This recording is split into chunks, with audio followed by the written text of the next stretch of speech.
Okay, it's September 20, midterms. This is it.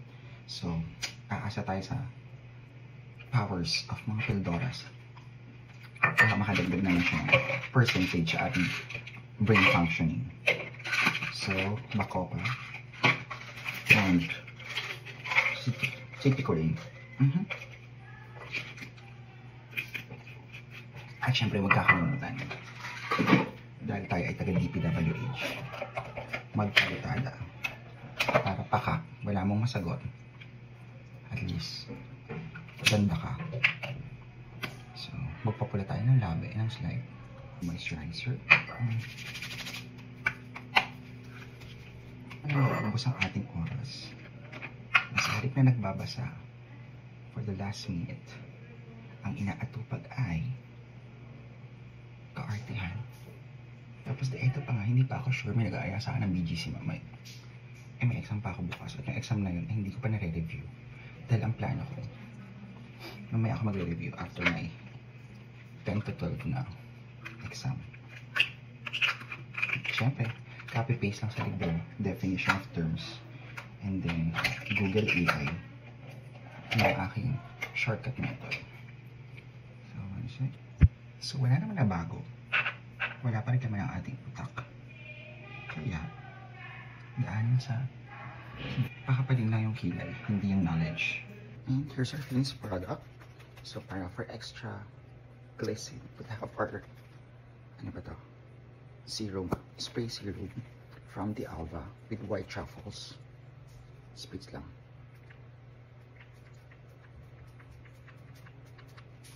Para fresh. Siyempre, sa hair, ano lang tayo today?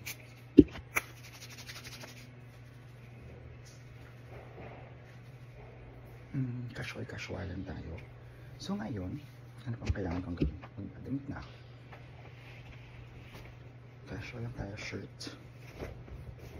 Na hindi na plancha, sira pa rin plancha. So red for luck. Tama ba? Okay, so very casual tayo today.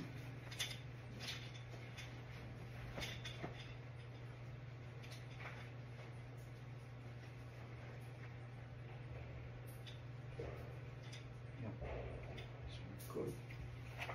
So, syempre, bilhin naman natin ang ating mga extension cord. Sobrang halaga. Dahil baka agawan ng saksakan. Mawalan man ng saksakan at least alam kung ikaw, saksakan ka ng ganda. At bilang magpapasko na, hindi. Part. Laban yan. Varsity.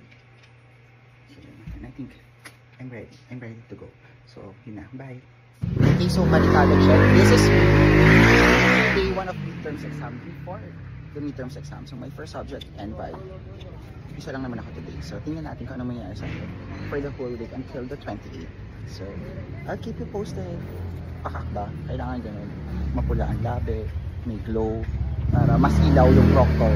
Ay, wala parang Google form pala. So tingnan natin kung masasagot natin ang Doctrine of Preliminary Chorba. Saka wala talaga naintindihan tungkol din sa powers ng government to take care of the environment at primary jurisdiction. Ha? May ganun sa NVI, hindi natin alam, nag-invento tayo.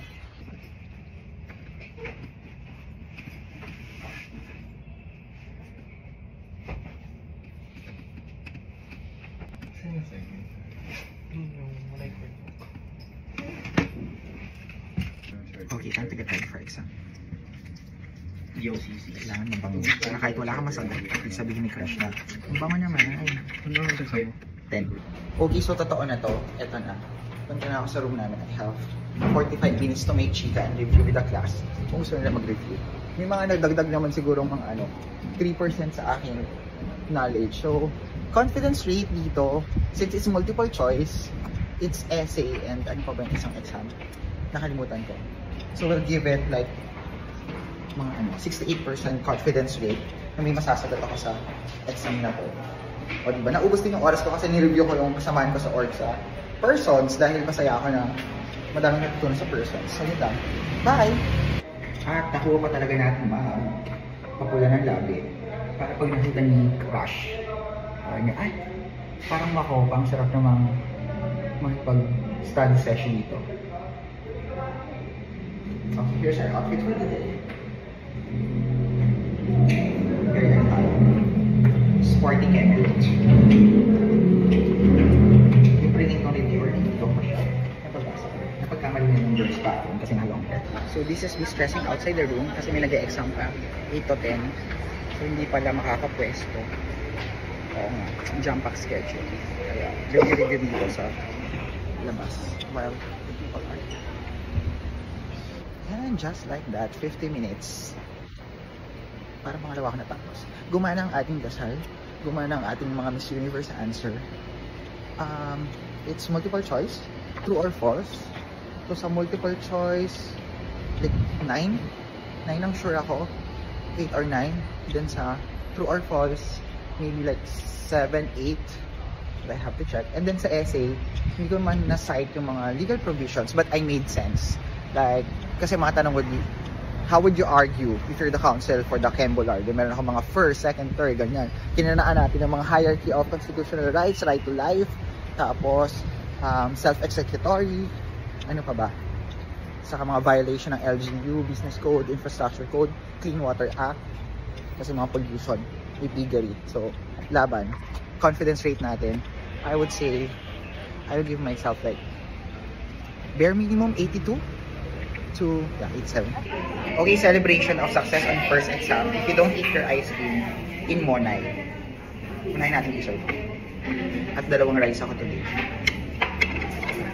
Picture naman kami. Hindi, mamaya ma-NDA pa ako. Nagpa-privacy pa tayo. Hi daw. Success.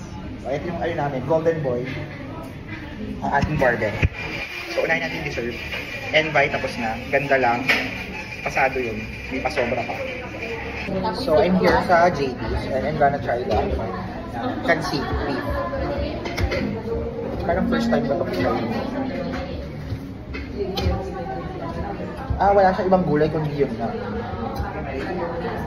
So, let's taste. Nakakonfuse yung utak ko. Okay. Parang siyang bulalo na may asin. Ayaw natin mag-Dubai, so nakakarating tayo na. So, ayun, kung hindi tayo katokat kalahati, para lang ma-invite magkape, isa tayong kalad ka rin, pumatol tayo. Diba? Mas mahal pa yung pamasahe na balikan para lang magkape. At hindi lang yon. May kape ngayong alas 3. Iba pa yung kape mamayang alas 8. Pupunta pa akong BGC. So, ewan ko na lang talaga kung saan kukuha ng oras para mag-review. Wala nang review. Ano tayo? Aasa sa pinagbabawal na technique, Control F. Pero gusto ko to kasi may page stress ako na gusto dito. Yung sa lobby lounge nila. Masarap yung ano, cookies and cream. Tapos parang ano siya, ribbon ng shape. Tapos ang pag isang masarap. Yung parang may chocolate something, dulce de leche and everything. So hopefully, ilibre ko ng tropa ko.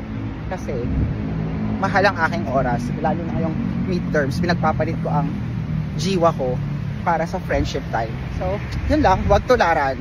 Unless pumasa. Go! Hindi, alam ko na, I call it na lang a celebration. Wah! Hindi usa sa atin ang delayed gratification. So, dahil sumakses tayo sa ating pag-exam sa Envy, oh my gosh, ang bango ng French paper. So, sumakses tayo sa ating Envy exam na less effort, mga 28% effort.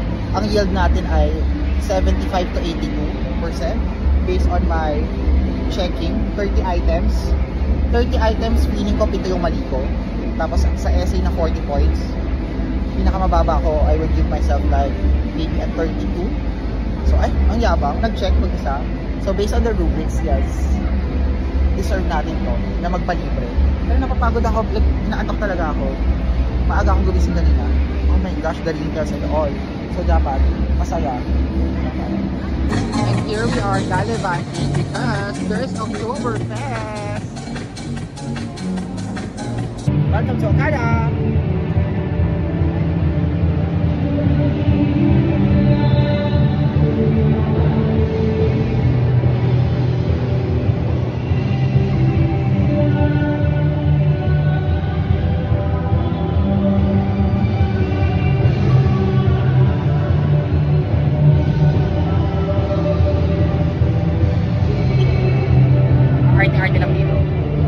Okay, dumayo pa ng ibang lugar para lang mag Jollibee. na mas mahal pa yung angkas ko. Nakakaloka. At syempre, kasama ko na naman po ang aking kaibigang bad influence. Huwag nating pakita. Kasi ano May siya. baka sa'yo kaibigan yung gasto doon. Wala nga tayong panggastos eh. Maghanap muna tayo ng bibili ng panggastos. Hindi. Kailangan natin mag-ano. Eh, ang daming tao. Kuhanan ko muna yung laptop ko. So, welcome! Ay, hindi. Tingnan mo muna yung pastries dito kasi may masarap na pastry dito. Yung cookies and cream. Saka yung dulce de leche chorbanes. Masarap. Here at one of my favorites sa pastry, Lave Lave. So, ayan din. May macarons din. Pero iba pa rin ang ladure. Kasi yun talaga ang totoo at social at masarap. Here, pipilahan. So, yun lang. Bye. Turo ko sa'yo. And here we are, Galivanting because there's Oktoberfest. Kaya dapat ako sa TGI here. Ang palag ko kasi. Ano? Okay, as your resident, ano, mabilis maaya. I'm low on my energy na, grabe. Hindi ako nakapag-nap. But, it's the soju who will give the energy today. For you enough? For you enough? Pero hindi kami nakain kasi. Busog ka. Ano pangalan nito? Ansing J. So, yun ang pangalan ni Auntie. Ang bawa ng ano, kinakain sa kabilang table. Next time. Ako saan yan? Okay, yeah. Ikaw, maganda ka. Sa paningin ng mga aswang. So here's the fountain waiting for the show in 15 minutes time. Because if we can't go to the Venetian tonight, Okada will be. Okani, Owishi, ako.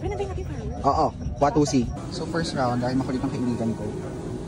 Well, syempre, responsable tayo. Magre-review pa din. And they're eating. So this is me with my low energy. Hindi dito. Sipin ko na lang ka dito si Kun. Bet yun. Magpapadiskaril ako ng buhay. Sabi? Yung saan? Tignan mo ang saan. Teka na ba? 8,000 na lang yun. Yun ito ang minimum na ano. Mga jari. Ganun dito. Saan? Other side? And we have an exclusive area to watch the show. Feeling VIP. See? Oh nice, napailaw and all. Mag-swimming kaya ako dito. Kasi the people are on the other end. Don't let them see. Be the good girl. Always have to be. Conceal, don't feel. Don't let them know. Well, now let it go. Let it go. Let it go. Can't hold it back. So the fountain show has started. Ay, pala kita. Just like very Venetian. And it's raining. It's talaga yung mga VIP yun. Makes everything seem small. Hi friend, happy 30 years! Control me. Can't let somebody out to test the limits I break. No rules for me. I'm free. I'm one with the wind that's high. Let it go, let it go. You'll never see me cry.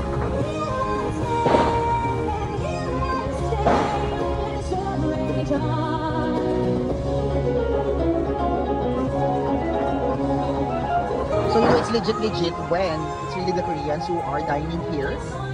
Ang dami. Parating lang sila ng parating. I don't even know how to pronounce the rest of his name. Anjay Shong or whatever. And there's an opa.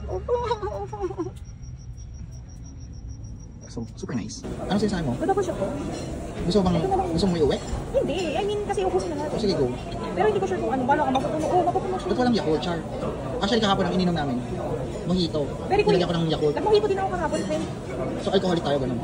Hindi naman. So, what are you doing? Submarine. Chim-chim. Kasi... Chim-chim, tabiru.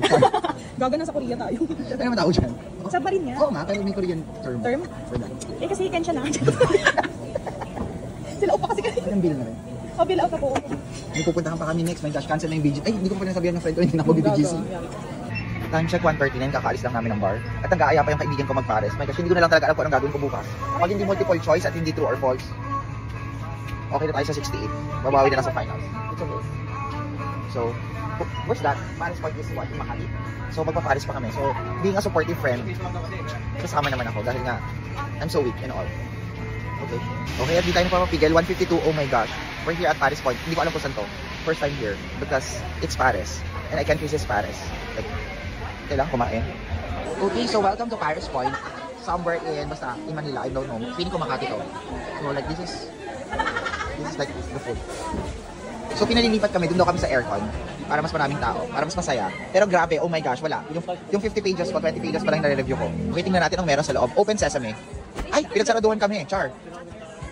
Ah, okay pa. Oh, mukha siyang container van. Ah, it's inuman and all. Okay, food's here. It smells good, but you know, the pares is super... Hindi ganyan ang pares. The pares is like thick dapat, but this is what is pares special. Pero nagmukha siyang parang soup. So, tikman natin. So, as an avid fan of pares, tikman natin. Pero, plastic utensils. So, look at the pares. Mukha siyang lomi. Hindi ganito yung pares na ina-expect ko. Kasi mas malasa yung ano, yung malapot. No.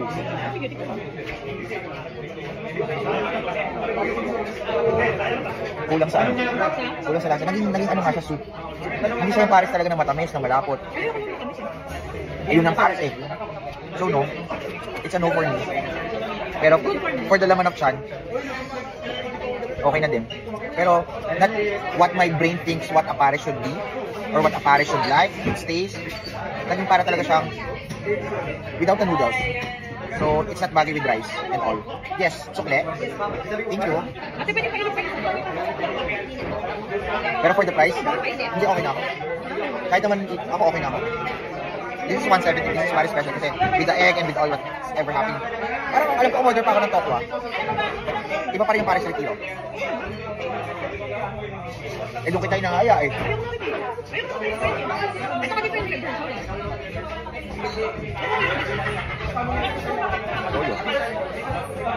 Hindi sa bagay sa rice. Gusto ko pa rin yung pares na malapot, matamis, mataba, malitid. So, kaya friendship over na kami. Magkaiba kami ng standard sa pares. So look at what's happening inside. So a blessed Sunday. Time check 7 o'clock. Heading out for my 8 to 10 na exam. At today, mag-exam na naka-shorts. Kung ano na lang unang pinagpot. I only had 3 hours of sleep. Nakauwi na ako ng 3 o'clock. At ang nabasa ko lang sa aking reviewer ay 20 pages out of 50. Kaya sa exam na to, this is admin law. Hindi gagana ang GL card. So hindi ko na siya inactivate pa. Ngayon ay magpapalakas ng Guardian Angel. It's gabay at dasal. Yun ang baon natin for today. Bye! So 18 minutes before exam, let's go to coffee. Or din French vanilla. Here at 7-Eleven. Because we don't have energy. Gusto ko ng donut. 9:40, yun yung pinakamahabang exam ko. Okay. May 3rd semester. It means mahirap. Mahirap dahil wala akong nasagot. Kahit anong piga ang gawin ko sa utak ko, wala akong mapipiga kasi nga, hindi nabasa, hindi na-memorize. And those are the type of questions na kailangan i-review mo. At ayun natin, enumeration siya. Siyempre naman kukunin yung mga isasagot ko doon. Hindi kaya yung isang araw lang na review. So, I was unprepared for this subject, which I feel like pati na may mga classmates ko kasi nga, konti lang yung naging mga sessions namin class discussion. Tapos, ano pa siya, heavy case, 3 case, yung C-night. Tapos, padamit yung enumerate, galingan mo sa exam. Hindi ako yung sa exam ba ba? Kaya, yeah, I mean, if I get 65, I deserve kasi hindi talaga nag-aaral. And that's okay. So, bawi na next time. So, lesson learned. Kailangan talaga nag-aaral mabuti.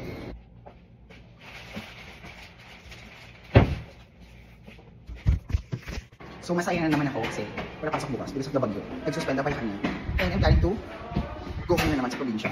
Hindi na natapos-tapos yung mga documents na inaayos ko din. Meron pa akong isang nakalimutan kasi akala ko yung clearance is the same. So, mag-iba pa siya. Wala din mapasok sa government agency sa Bulacan kasi affected din. Pero at least I have more time to review for my ATAP because parang ano lang ako.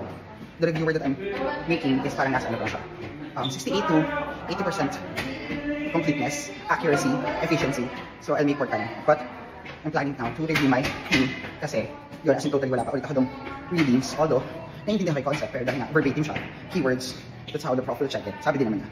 Yun yung i-prepare ko. And para makapag we can do face-to-face review with the class. So I'm gonna prepare PowerPoint per article. So plan ko parang article provision, then highlight the keywords, and then integrate the jurisprudence and definition of the Supreme Court to the case sa San. Pero 2-3 case lang naman siya. Or sometimes isang case lang naman per article. So let's make it plan.